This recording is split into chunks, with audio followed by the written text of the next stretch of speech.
જૂનાગઢ જિલ્લાના વિસાવદરમાં ભગવાન શ્રી જગન્નાથજીની નવમી ભવ્ય રથયાત્રા શ્રદ્ધા અને ભક્તિભાવ સાથે નીકળી.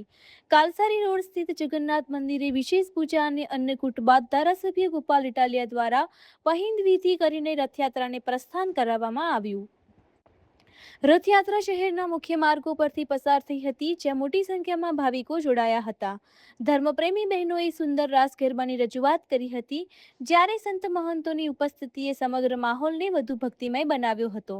રથયાત્રા દરમિયાન કોઈ અનિચ્છનીય ઘટના ન બને તે માટે વિસાવદર પોલીસે ચુસ્ત બંદોબસ્ત ગોઠવ્યો હતો.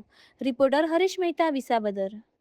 વિસાવદર જગન્નાથ મંદિર ટ્રસ્ટ દ્વારા ભગવાન જગન્નાથજીની આ વર્ષે 9મી રથયાત્રા યોજાઈ રહી છે. વિસાવદરના ધર્મપ્રેમી જનતાને અમારું ભાવભર્યું નિમંત્રણ છે. આ વર્ષે ભગવાન જગન્નાથજીની રથયાત્રામાં આમંત્રિત મહેમાનોમાં વિસાવદરના નગરપાલિકાના પ્રમુખશ્રી તથા વિસાવદરના ધારાસભ્યશ્રી તથા વિસાવદરના આગેવાનો સૌ લોકો સાથે મળીને આ ભગવાન જગન્નાથજીની રથયાત્રામાં જોડાઈ રહ્યા છે.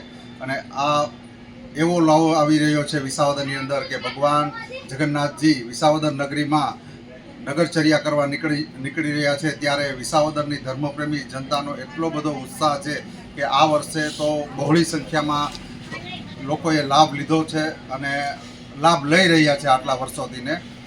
એ જ ભાગ્યના હિસાબે અમે વિસાવદરની અંદર આ વખતે 9મી રથયાત્રાએ પહોંચ્યા છીએ. એના સંદર્ભે આવો સાથે મળીને આ રથયાત્રાનો આનંદ લઈએ. અમારો ભગવાનનો ઉદ્દેશ છે કે આવો ખેંચો રથ, સરળ થશે ભક્તિ કેરો પથ. આ ભક્તિ કેરો પથને લોકો સિદ્ધ કરવા માટે ભગવાન જગન્નાથજીની રથયાત્રામાં જોડાય છે. અને આ રથયાત્રા એવી છે કે જે કોઈ બગીમાં નીકળે છે પણ કોઈ ઘોડા નથી હોતા કે નથી એમાં કોઈ વાહનો આવતા. એમાં ઓનલી ફોર ભગવાનને દોરડા વડે રથમાં ખેંચીને આખું નગર બતાવવાનું હોય છે. આ આપણા શાસ્ત્રો હિસાબ મુજબ અમે લોકો આ રથયાત્રા યોજી રહ્યા છીએ. જય જગન્નાથ.